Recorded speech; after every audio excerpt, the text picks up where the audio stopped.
Good afternoon, everyone. We're going to get started in just a moment, but I'd like to welcome you to our webinar concerning tips on well-being, time management, and space solutions. So give us another minute and we'll get started.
Welcome everyone to today's Miami-Dade Gay and Lesbian Chamber of Commerce MDGLCCU webinar.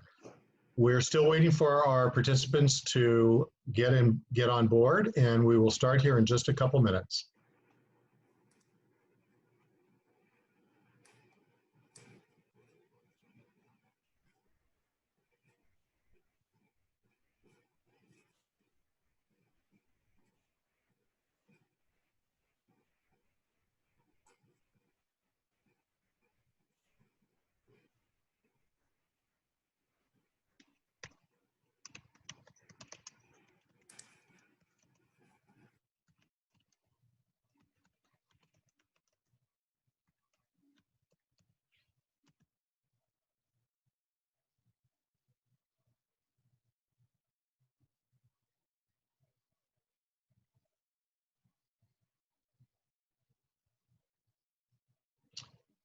All right, I think we're going to go ahead and get ready, even though we have a number of people still to join on board, because we want to leave some time for question and answer. I know there's going to be a lot of great discussion today, so we want to leave time for that. But I'd like to welcome all of you to what is our, I guess, our second webinar in our MDGLCC series, Working from Home, Tips on Wellbeing, Time Management, and Space Solutions. So my name is Steve Adkins. I'm the president of the Miami-Dade Gay and Lesbian Chamber of Commerce. And before we get started, I'd like to just make a few of you aware of the features that we're going to be using today on this Zoom webinar. For those of you who are not familiar with Zoom, you look at your screen and take your cursor down to the bottom. A little pop-up screen will appear showing you the participants. There's a Q&A button, which we are going to use today. There's a chat feature. And we're going to focus on those two. If you have questions that you'd like to ask our panelists, please click on the Q&A feature and you will be able to type in your question, which we will respond to towards the end of the webinar. Also, the chat feature, you will see our panelists have listed their information for you in case you'd like to reach out to them in the future. Also, this is a great place for you to share your contact information and also ask any questions of the panelists that you may not want to do so in public forum. So we are recording this for dissemination after the webinar. We will send any collateral material, including the slide presentations and a link to the recording, to all of the participants who are with us today. So you do not have to take copious notes. You'll be getting a lot of the information that's on screen sent to you via email. I'd also like to recognize our gold members and a big thank you to all of our members, 600 plus that are chamber supporters during this time. We're trying to do our best to make sure that the information that we present to you is relevant and certainly timely given kind of our new reality.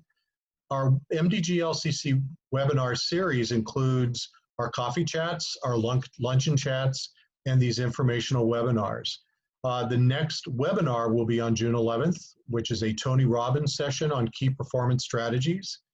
And our next chats will be on June 9th. Our coffee chat is called Percolate, and we're going to be sharing discussions and also talk about return to work strategies. And our next luncheon chat is on the 24th.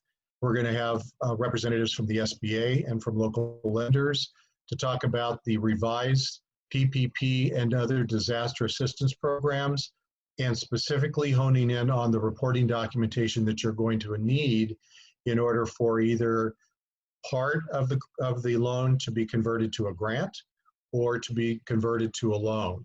So please tune in if that is important to you, because we're going to really have a lot of good information. It'll be timely given some of the updates that are coming out of Washington, D.C. I know there's a couple of revision bills, both in the House and the Senate, that are to expand the program and also to revise some of the criteria to make it more applicable to more people and hopefully give an opportunity for some of the now loan features to be converted to grants. So please tune in on the 24th for that information. So back to today's topic. Our webinars are presented by members, for members. Typically information, like I said, that is really relevant and germane given today's economic realities, and this could not be more relevant.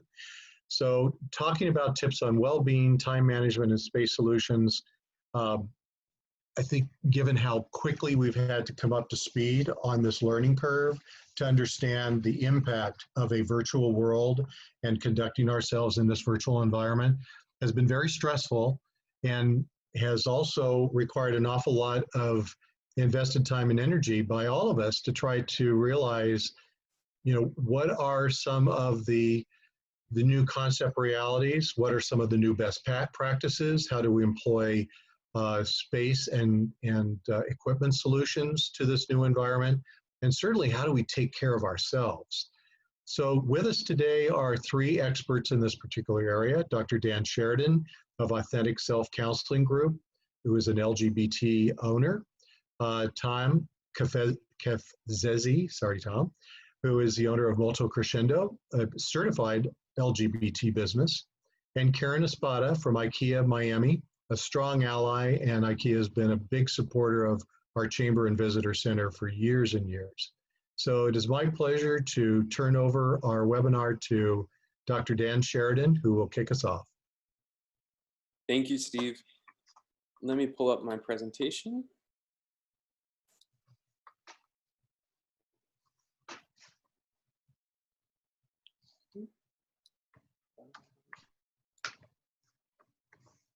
Okay. So hi, everyone. Thank you so much for joining us today. As Steve said, my name is Daniel Sheridan. I'm a licensed psychologist here in Miami.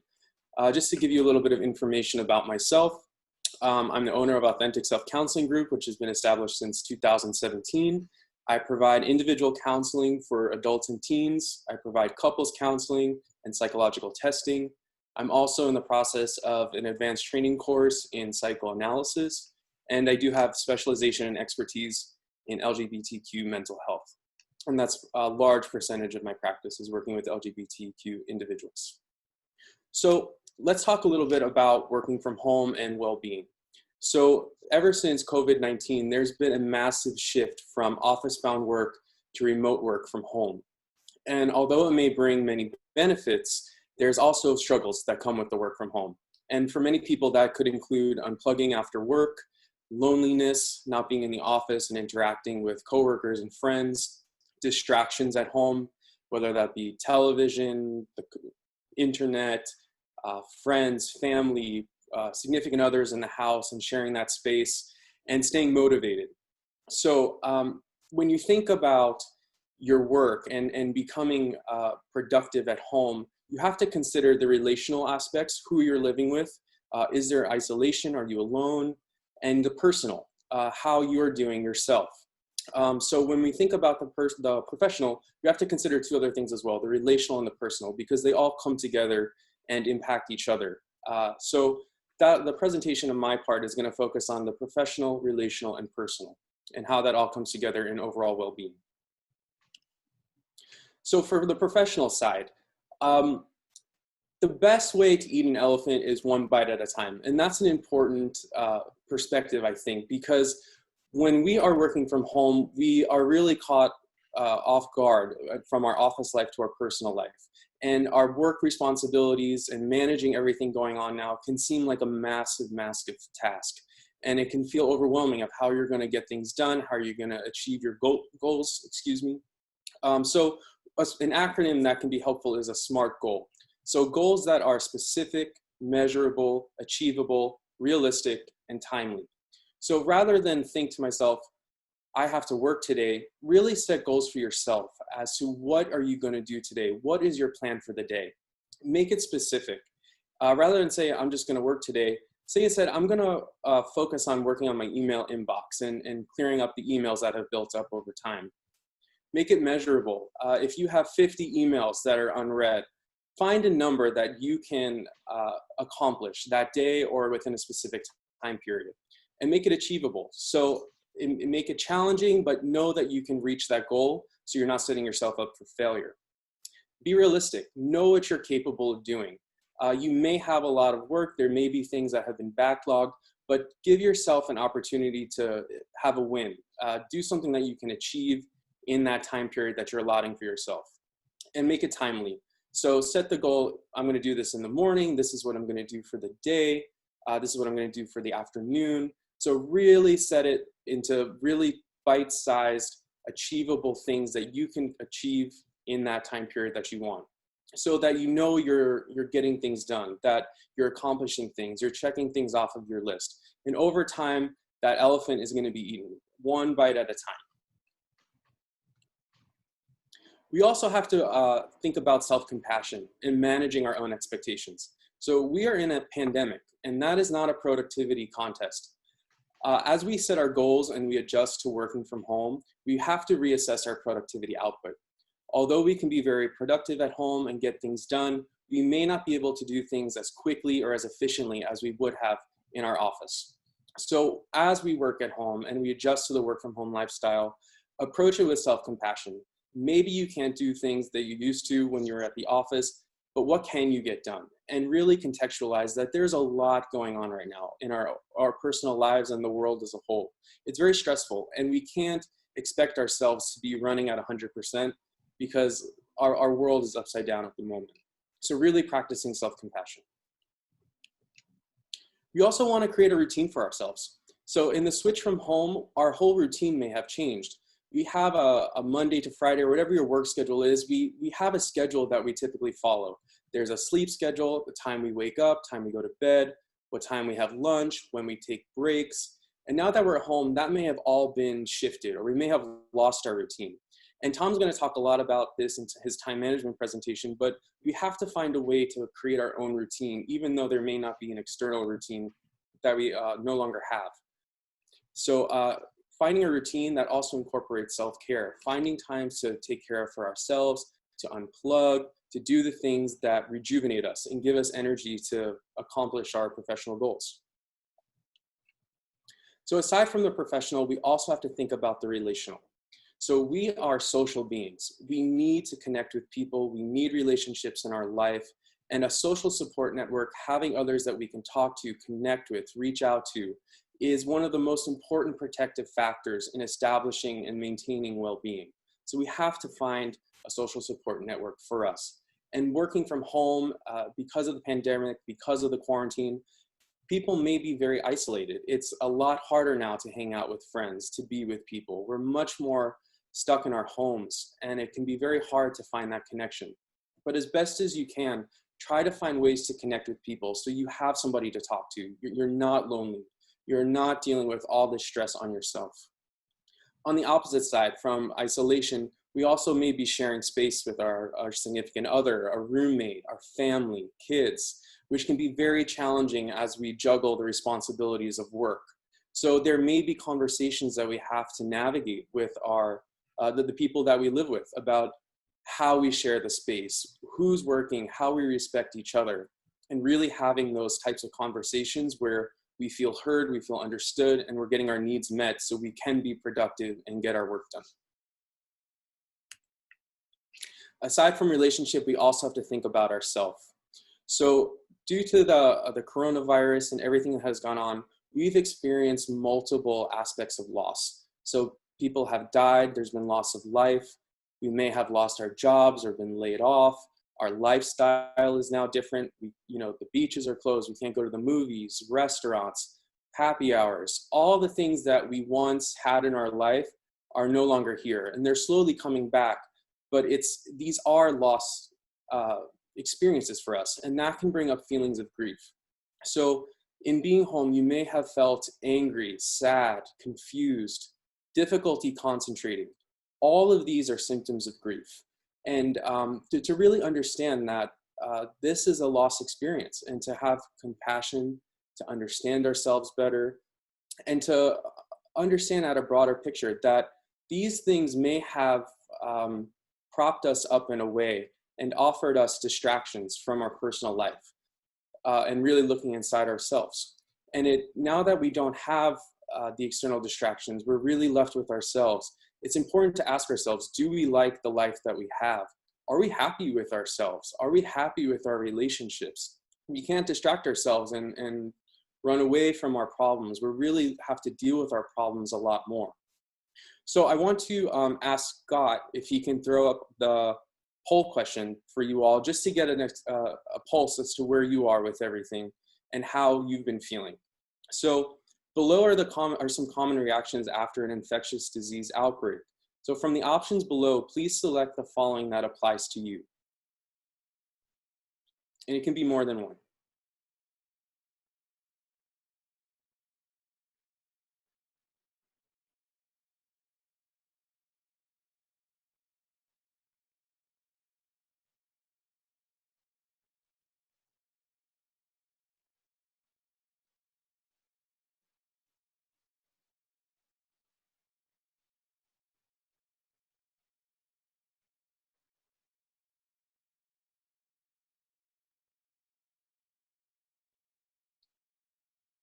All right. So let's see. So overwhelmingly, 80% of people who've participated have fear and worry about your own health status and that of your loved ones, followed by sleep patterns, eating patterns, difficulty concentrating, increased use of alcohol, tobacco, and other drugs, and some worsening of chronic health problems. So we're all struggling in some way. This has deeply affected us. And it's not just our work, it's not just our relationships, it's the wholeness of ourselves. So what do we do? How do we deal with our feelings? So one way, which I believe very much in because it's what I do, is counseling. So one of the overarching goals of counseling is to increase one's capacity for work, love, and play. So what does that mean? Working through counseling, we can help people feel more productive at work, achieve goals that they didn't think were possible, help them to become more financially successful by either advocating for themselves or understanding how they may get in the way of their own success. We help people with love. How do they find relationships that are really meaningful and deep and loving? And that can be friendship, that can be working it out with your own family, that can be in romantic ways, finding someone to be with. And play, how do we enjoy ourselves? How do we unplug from work without feeling guilty? How do we enjoy our vacation time without thinking about work and all of our responsibilities? So counseling can help you as a whole person, the way you work, the way you engage in relationships, and the way you enjoy yourself and the relationship that you have with ourselves. So the pandemic really has offered us an opportunity to reassess our life and relationships and work on parts of ourselves that we've struggled with in the past. And as I said, we may have coped with that by doing things, external things, keeping our minds busy. And now that we may not have that, we have an opportunity to really work on ourselves. And by knowing ourselves better, which is what counseling can offer you, we can attain things that we want from life and increase our well-being. And our external world is a reflection of our internal world. So the more you're able to work on yourself, to know yourself as much as you can, that flows outward and it will affect your whole life. It'll affect your work productivity. It'll affect your relationships. It'll affect the way in which you relate with yourself. So it's a very much inward outward experience, and it can really improve your whole life in many, many ways. So that's the end of my presentation. Just really quick, if you're interested in getting in touch with me, I've put my contact information in the chat box. But just so you know, my office is located in Coral Gables next to the Douglas Metro Station. I currently provide telehealth appointments. I'm not in the office. I offer appointments in the morning and evening, and my email and phone number are provided here and on the chat box. So I'll pass it over now to Thom, who will talk about time management.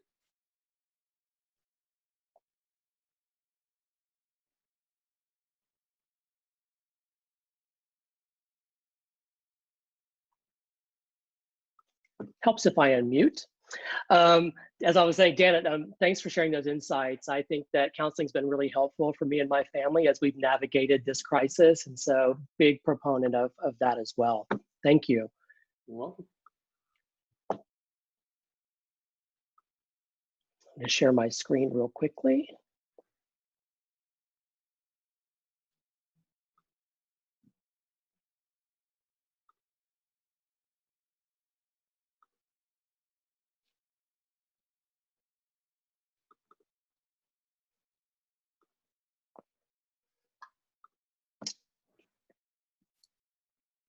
I think my system thinks it's Friday already.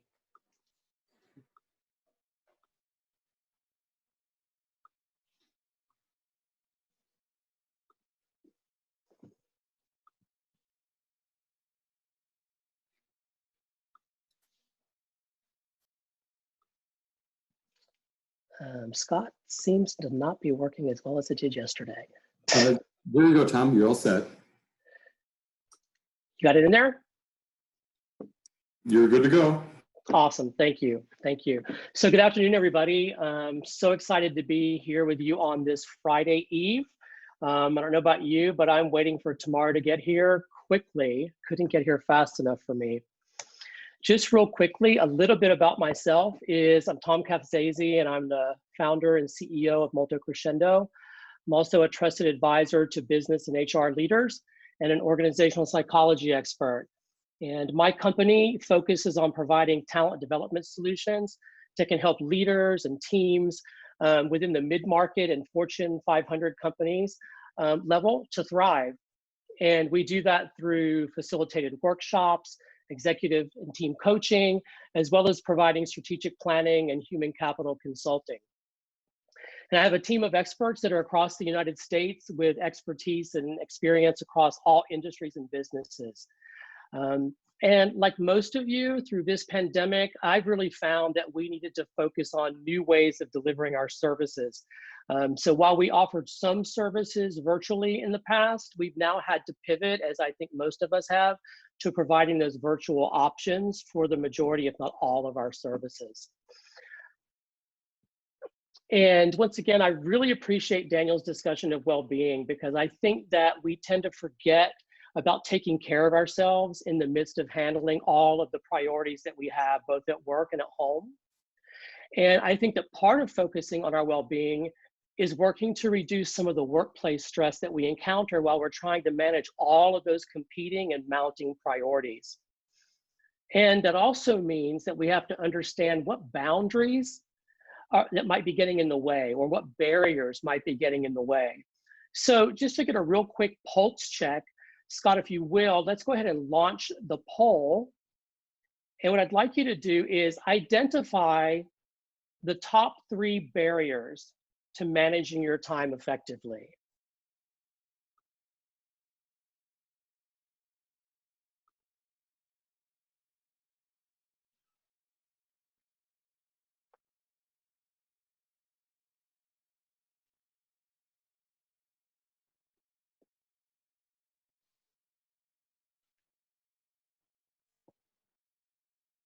And Scott, that poll is no longer appearing on my screen. So when we get the results, could you read me the top 3?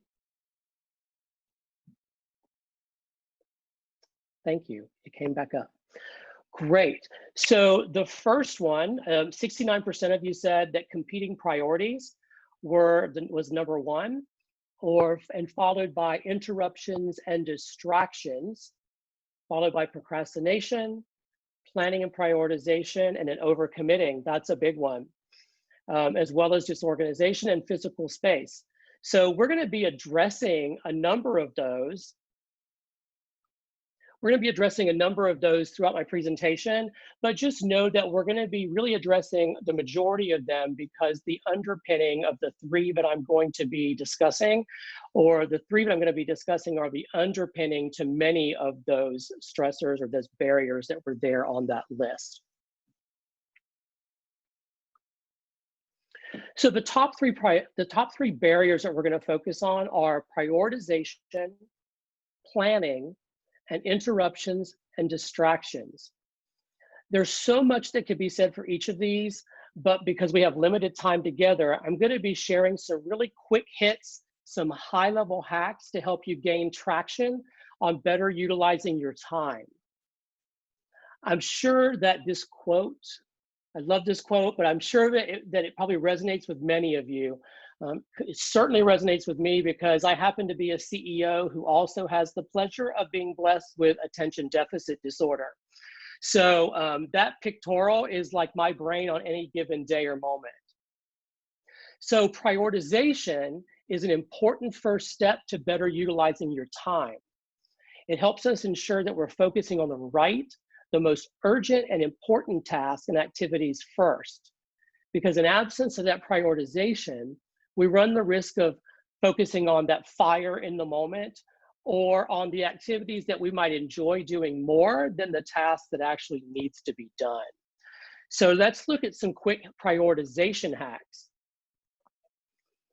The main one is to, at the beginning of any given week or at the end of a week, excuse me, at the end of the week or start of a week, look out 1 to 2 weeks ahead.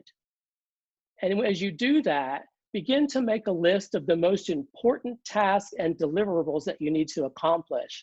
I love what Dan said about, making sure that you have goals, because those goals can also drive what is on your priority list. Once you have that list of important tasks and deliverables, the second step would be to take those priorities and put them into 2 buckets. Bucket A is the most important or most urgent, and bucket B is those tasks that are have secondary importance or a little less urgent than bucket A. Now, there are other buckets you could put those in, but for the sake of time, it's really of saying, what are our top 2 priority areas?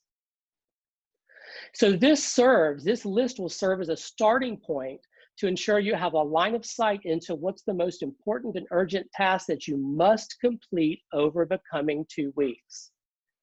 Then keep this list nearby because you can begin to check those off as you complete them, because that's going to give you some momentum as you see things coming off of that list.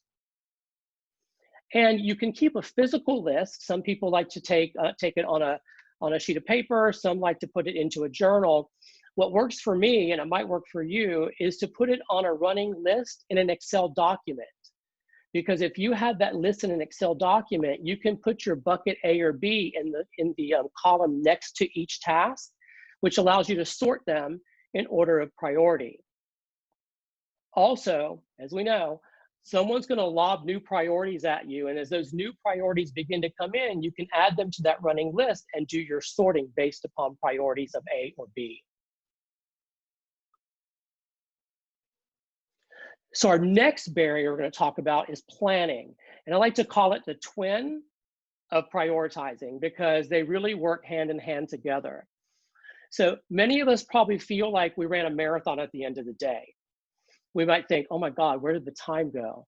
I haven't accomplished half of what I needed to. So this can be a cause of a couple things, but this could primarily be a result of that we didn't plan ahead to handle the critical priorities on our plate. So we then became victim to the day, or we became victim to other people's priorities. And essentially, as the quote says here, we allowed the day to run us. And when we talk about time management, what we're really talking about, though, is self-management. because at the end of the day, time's what it is.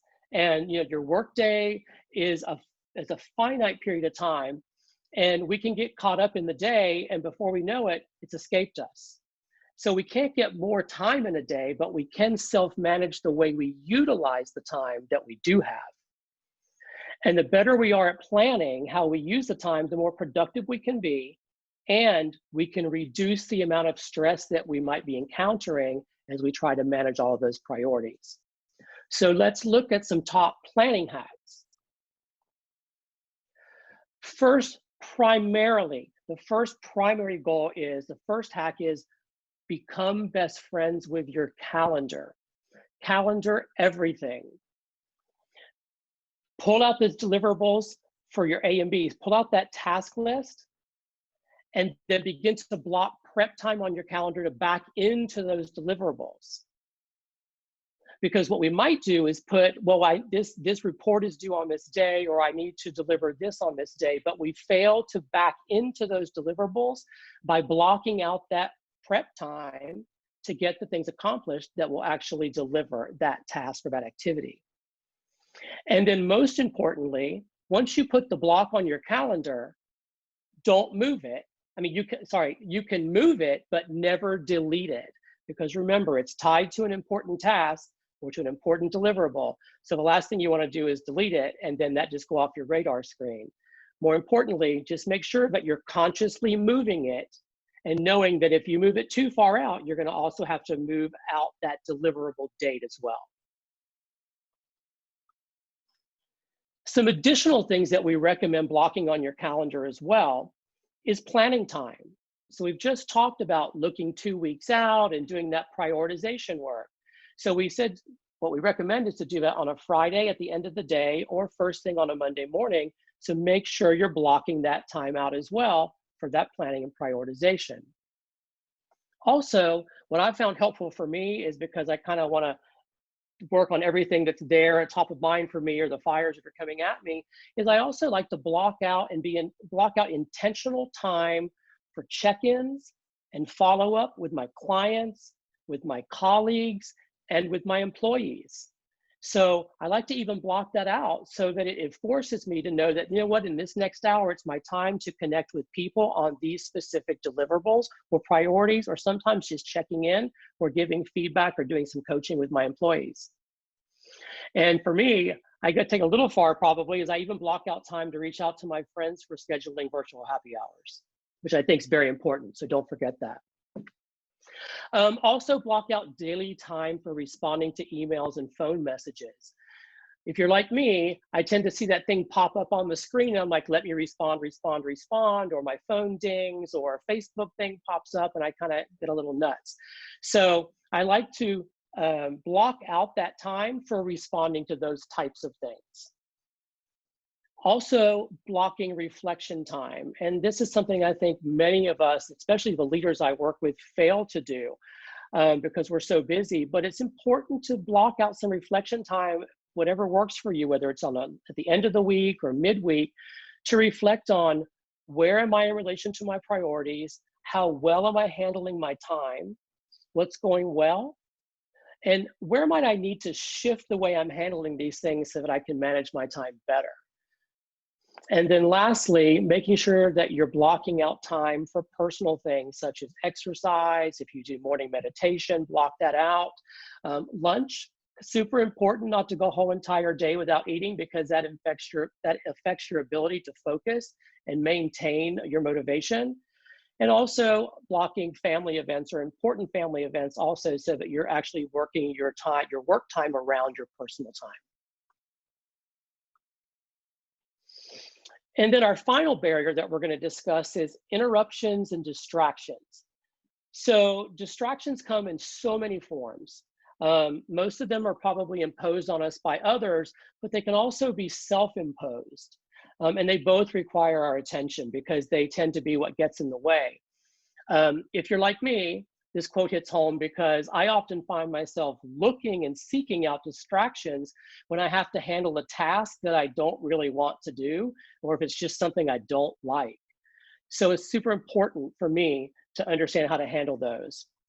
But there's also distractions that come in form of family members or pets or phones or emails or coworkers, and sometimes all of those are coming at us at once.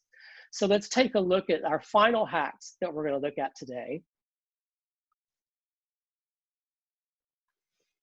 And so first and foremost is set boundaries. And I think Dan did a great job of mentioning that as well. You know, making sure that you're designing with whoever it is that's at home with you on what your work hours are. So these are my work hours. If on a given day, I need to have a period of 4 hours for uninterrupted time to really deliver and focus on something, I need to kind of design that with the people at home that that are in my home and in my setting, so that they understand for the next 4 hours, I can't be disturbed, but don't worry, because when I'm done with that, I'll take 15 or 20 minutes to reconnect with you and we can handle anything that comes up, you know, unless someone has their arm hanging off them or something. And then of course, that's a different story. Also, turning off notifications. When you need to be fully focused on a task, turn off your notifications for emails, your cell phones, other handheld devices, all of those things that are constantly going off in our space, because we're so wired into the gotta respond now culture that these notifications, they pull our attention away from what we need to be focused on. And research has shown that each distraction that we give attention to, it can cost us up to 25 minutes of decreased focus time. And that decreased focus time is not even taking into consideration the physical time that we are giving attention to that disruption or that interruption. Next, we recommend using a productivity timer. We use the Pomodoro timer. I'm not sure if you've heard of that, but it's a great productivity timer that kind of gives you specific intervals of focus before it alarms you. And then it recommends taking a 5-minute break in between each of those cycles of focus. And what we'll be doing on the other side of this webinar is we'll be sending you a resource list via email, and we'll include some of those apps, if you will, to look into and find out which one might work best for you. We also recommend using headphones, if probably many of you are already doing that, to kind of drown out all of that noise that's in the background. So we do recommend using headphones. We had one individual say once, well, can I just play music that's out loud? Why do I need to use headphones? Well, because even though the music's playing out loud and you're hearing it, your dog's still barking, your wife might still be talking to someone on the phone, or your spouse might be talking to someone on the phone, or your kids might be playing.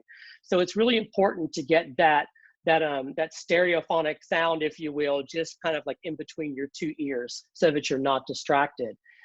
And so we also recommend using ambient noise or instrumental music as you're listening to that to drown out the distractions, because if you use music with lyrics, your mind might get pulled to that, especially when your favorite hip hop song comes on and you're kind of being pulled to want to dance and kind of sing along. And then finally, conquering tedious tasks when your energy is optimal. So if there's a task that you've been dreading that you know you need to focus on to get it out of the way, do it at the time of day where you know that your energy tank is at its fullest, and don't accomplish that when it's at its lowest, because that's just going to increase your stress levels. And so just to recap, I've covered kind of like what I like to call, it's the holy trinity of time management. It's like when you have prioritization in check and planning in check, and you have managing interruptions and distractions in check as well, then all can be so much easier for you, and stress levels can significantly reduce, and you can get a lot more accomplished. So what I recommend is taking some of these hacks, take what you need from them, throw away the rest if it doesn't work, but be willing to experiment with them and keep what works. Don't be overwhelmed, stick with it. When you failed at something, just recognize you failed and say, what can I do differently to make sure my attention's not being pulled? And I think ultimately remember that practice makes permanent. And so in closing, I have some bad news. Time's going to continue to fly by. But the good news is if you utilize some of the things that you've already heard from Dan and from me, then you're the pilot and you have more control. So just to recap on what happens after the webinar, you'll be receiving slides from the chamber. I'll be following up with resources on handling all of the barriers that we presented you with in the poll. And as a reminder, please continue to use the Q&A function at the bottom of the screen to ask any questions that you have. And if we have time, we'll be answering them at the end of the day. Otherwise, I believe the chamber is going to be providing a Q&A document.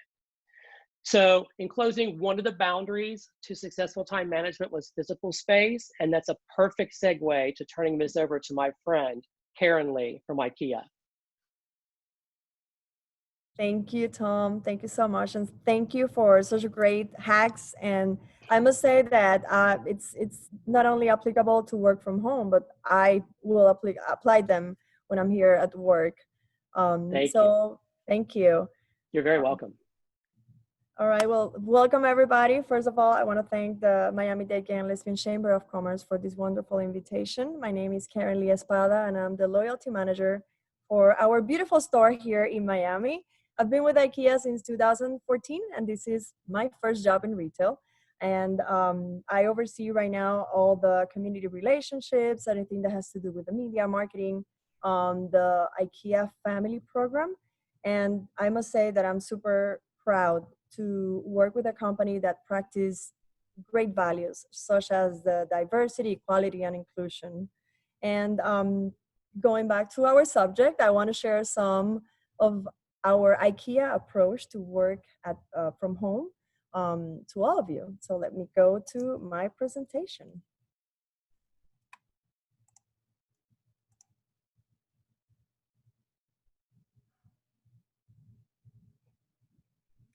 I think my computer is just like yours, Tom. I think it's Friday.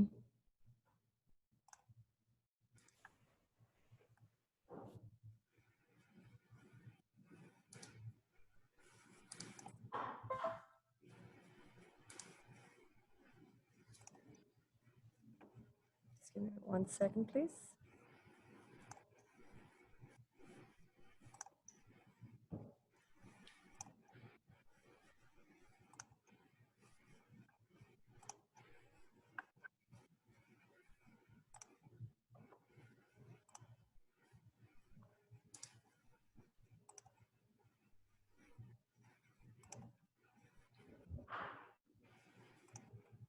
Just give me 1 second. All right, here we are. Thank you so much for your patience.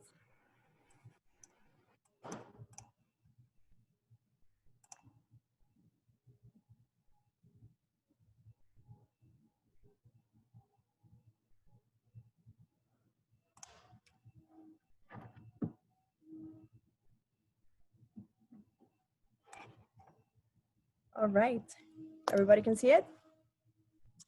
All right, so I must say that our working needs have changed and we are looking forward. People across the world have experienced a shift in how we define our daily life at home. And one of the biggest changes for some of us has been the way we work. Well, the accessibility of working remotely has been increasing for many years. Never before has so many people needed to figure out a whole new routine to accomplish their work task at home, just like Dan and Tom mentioned earlier. Whether it's suddenly sharing a workspace with your partner, jiggling work with our children who are also newly learning at home, or just spending more hours than usual in front of a screen, the need for adjustments to the way that we work at home has been universal. And we believe in the possibility for people to have a work at life blend where we all feel empowered and experience the freedom, the identity and the togetherness, which enables us to thrive. We believe that it's not just about working many hours, it's about the quality of the time that we work. And at IKEA, we are redefining the function of the workspace as well as what it looks like with sustainable products that promotes our well-being, integrating comfort ergonomically solutions that are so important for us right now and that are created for the many people at work.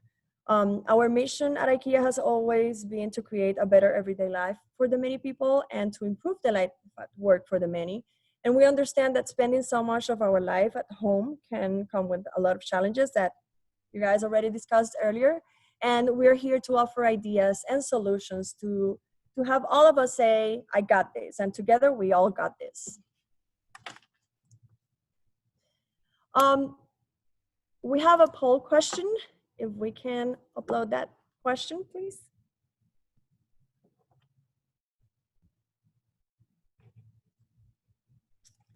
All right, so what space in your home are you using the most for working?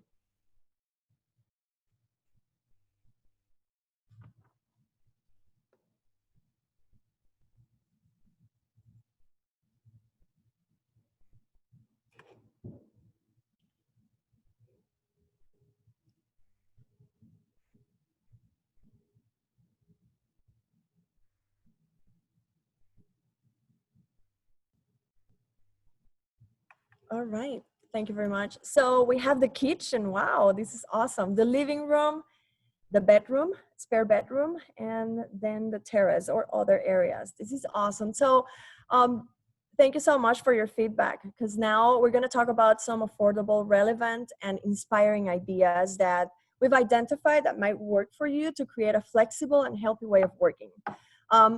We're going to talk about flexible workspaces. Changes to life at home has always triggered new ideas around home furnishing. And today, again, is no exception. We know that some of the changes to the way that we work are temporary for some of us, but it's likely that some others are here to stay. And we know that it's important to be flexible.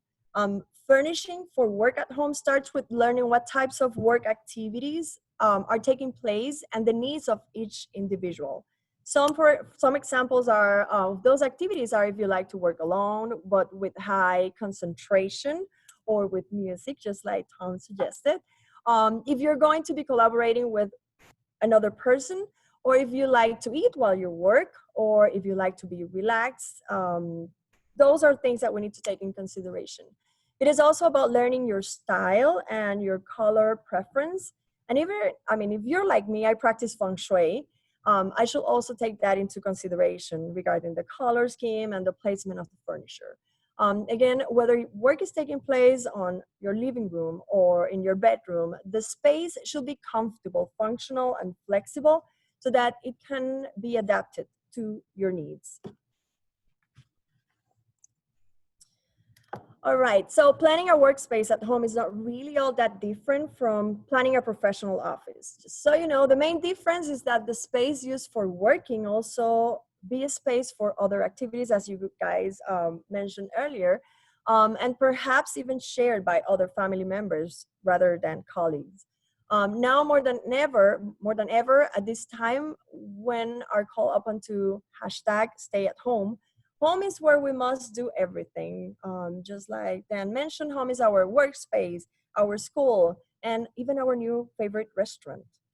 If you work from your couch, a fluid living can be key. It needs to serve not just as your home office, but also a hangout area, the bedroom, the guest room. This requires furniture that it's easy to adapt and move. Or sometimes a workspace is just for working, but still placed in the living room, as you said before, so it can blend nicely. If you're in a small space, perhaps you only have one table.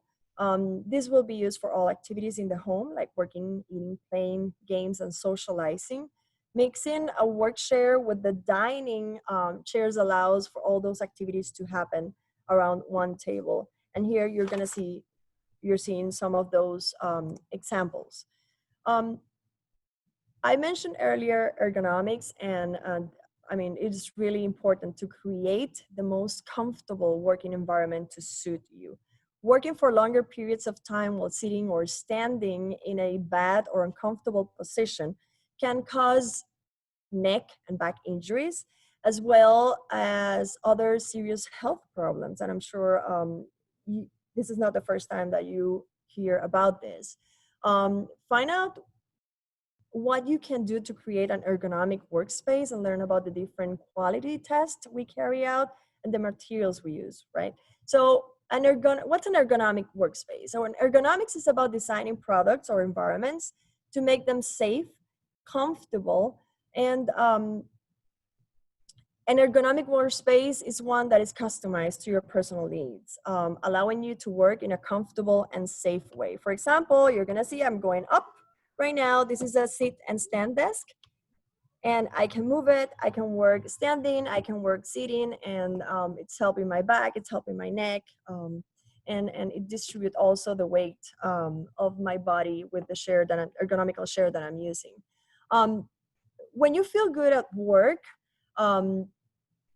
your productivity gets better, right? The human body is made to move. So ideally, your workspace should give you the choice of sitting, standing, and leaning, allowing you to change positions often. And if you feel good at work, again, you will work better.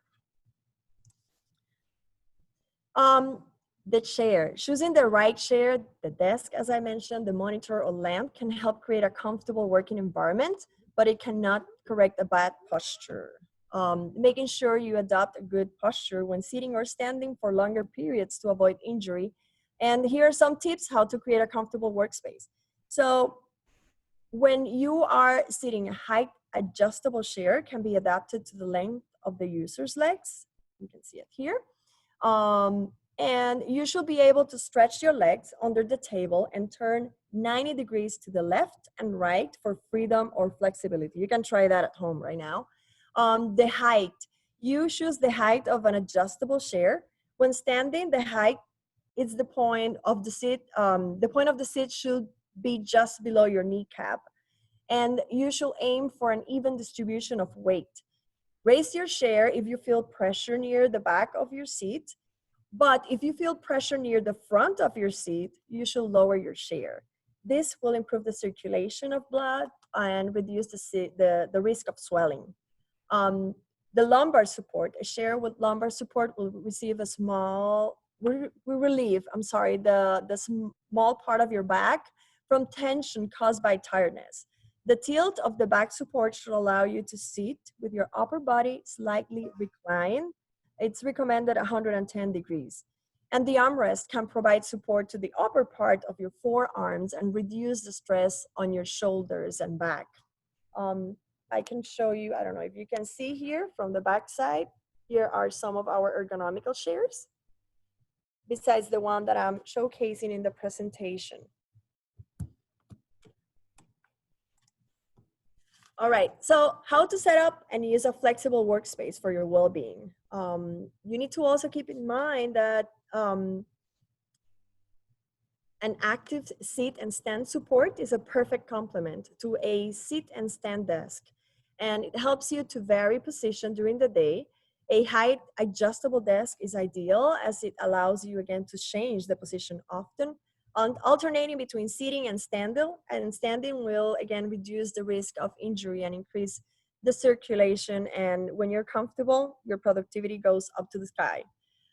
Your monitor, when you are adjusting the monitor, you need to make sure your monitor is not placed too close to you. With your chair pulled in and arms stretched in front of you, and you should not be able to touch the screen.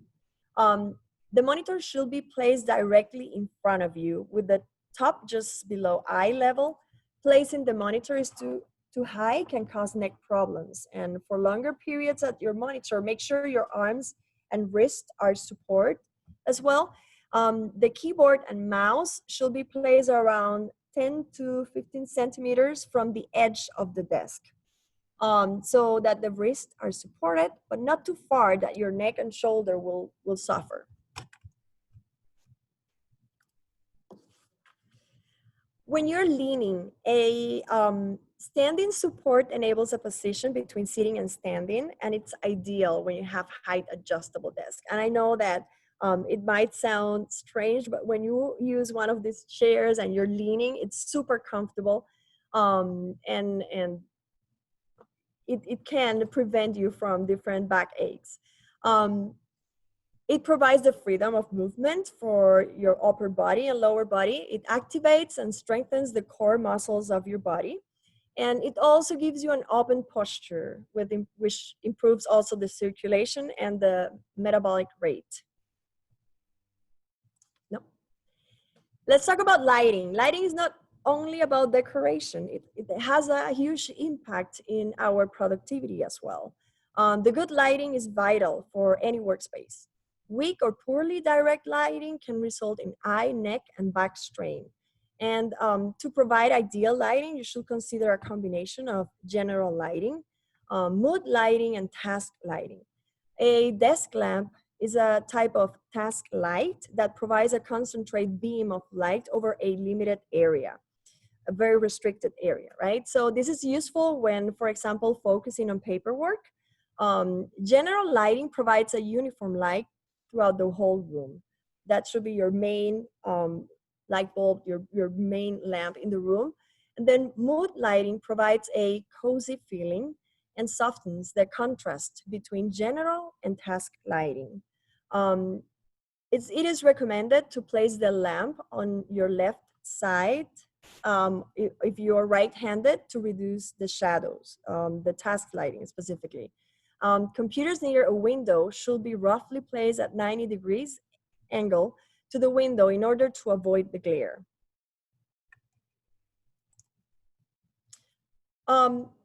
Organize and store. The type of work will determine the storage needs. Smart storage helps organize everything from the individual or family shared work area to the professional office. The less space there is, the more flexible and well thought out the storage needs to be.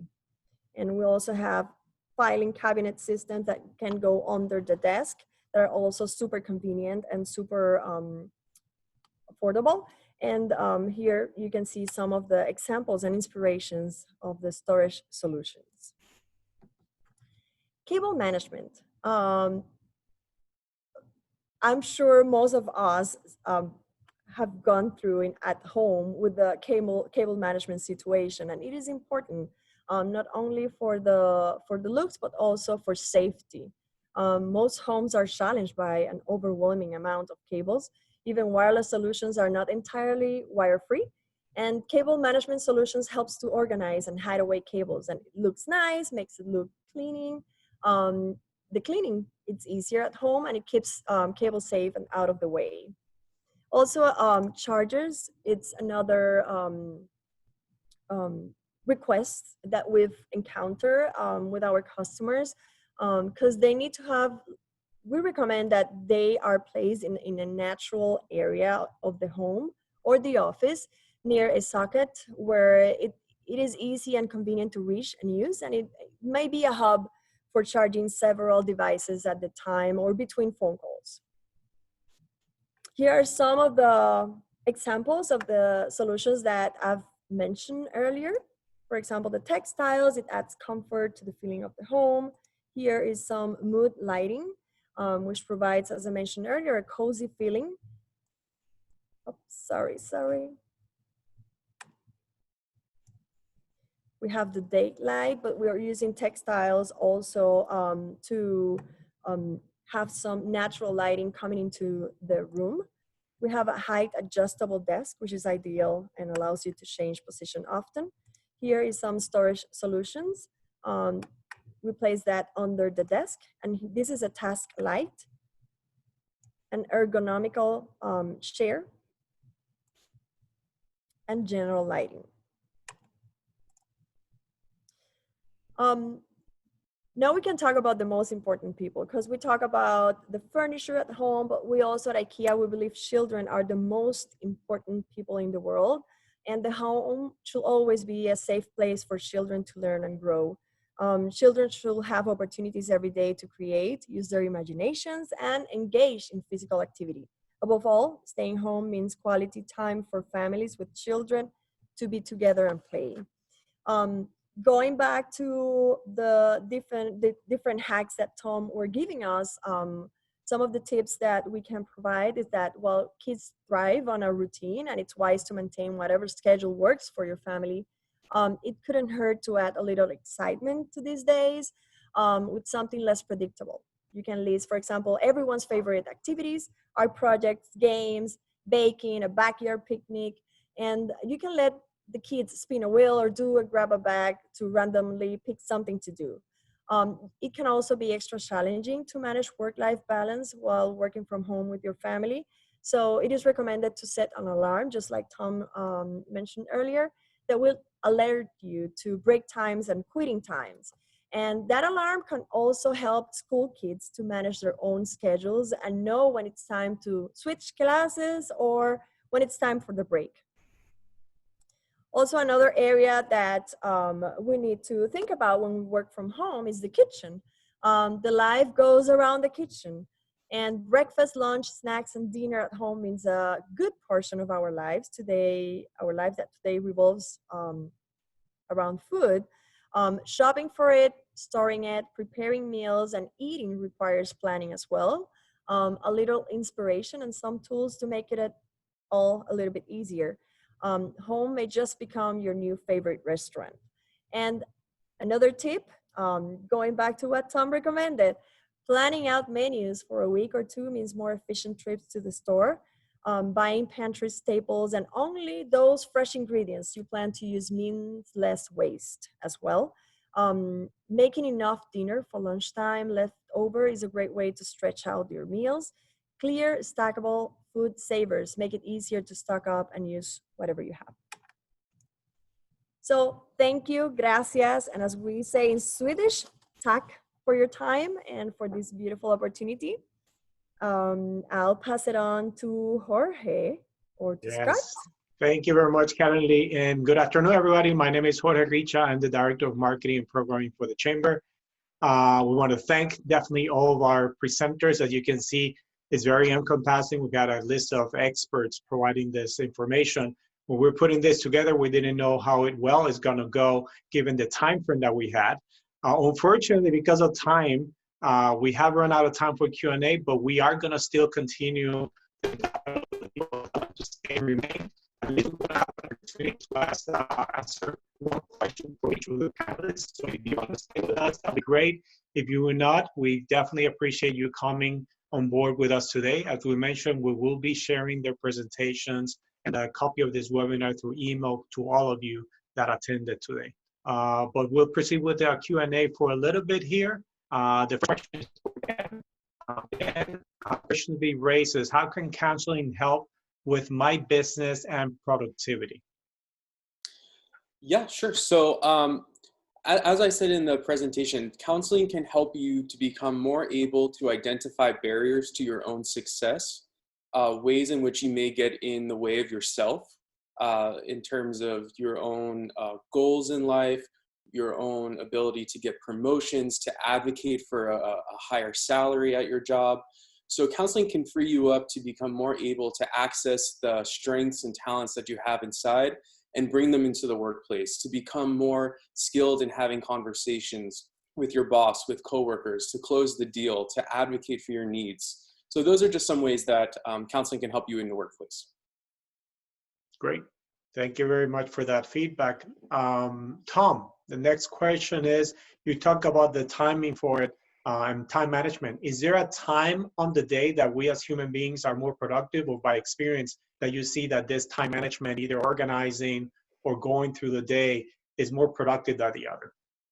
Yeah, I wish that was an easy answer, but applied to everybody across the board. But it really does depend upon our own psychological type, our own, our own behaviors, our behavioral preferences and such. So it really is tapping into, when do you feel, looking across your week, like when are my biorhythms, when is my energy at its highest? And just really, it's individual. Great. It all depends on how much sleep we got the night before and how well we ate, I guess. Yeah, that's where Dan comes in. Dan can help, with tackling that and finding out where that is. Karenly, we have a question here. I was very impressed with the amount of different locations that you have in your store. It's no more just IKEA for buying maybe silverware. It's impressive how much space you have. Regarding the use of color, any insights that you have the use of color for a good working space within at home? Again, it's all about their personal style. There's no specific color. I would say, since you are working, you want to be productive, you want to feel comfortable, right? So it depends on the taste of the person. If you feel comfortable with all black, then go for it, right? But then there's no specific colors recommended. It's very personal. I personally practice Feng Shui. I make sure that the color scheme goes along with it. But again, it's really personal. Good. We have another question. I think, Brian, Dan, this will be more for you. Do you have any tips for people on the ASD spectrum, including ADD or ADHD?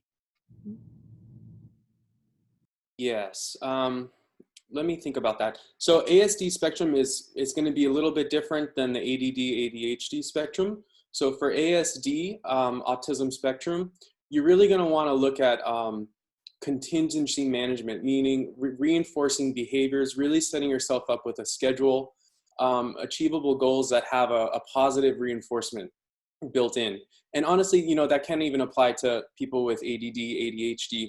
And I think a lot of Thom's presentation is excellent tips for people who struggle with attention, for staying on target tasks. So really planning, really setting goals for yourself and little by little achieving those. Great. And the last question we're going to raise is, it's come up to Karenly. Can you give us a little price range for a good ergonomical chairs? And then added up is my own question. Can people purchase those chairs right now? Yes, thank you, Jorge. Yes, the ergonomical chairs start at $99. And I'm right now sitting down. I wish you guys, I'm just like many of you, I had to work from home. And a couple of weeks ago, we had to report to the store. We're making sure that we are safe and ready for welcoming our customers coming soon. But in the meantime, you can purchase them through Click and Collect or Click and Deliver. Click and Collect is curbside. We're doing the curbside service. You just go into our website and you can place the order and you can come and pick it up, or we can deliver it to your house. Let me see if I can show you very quickly the ergonomical chairs that I am talking about.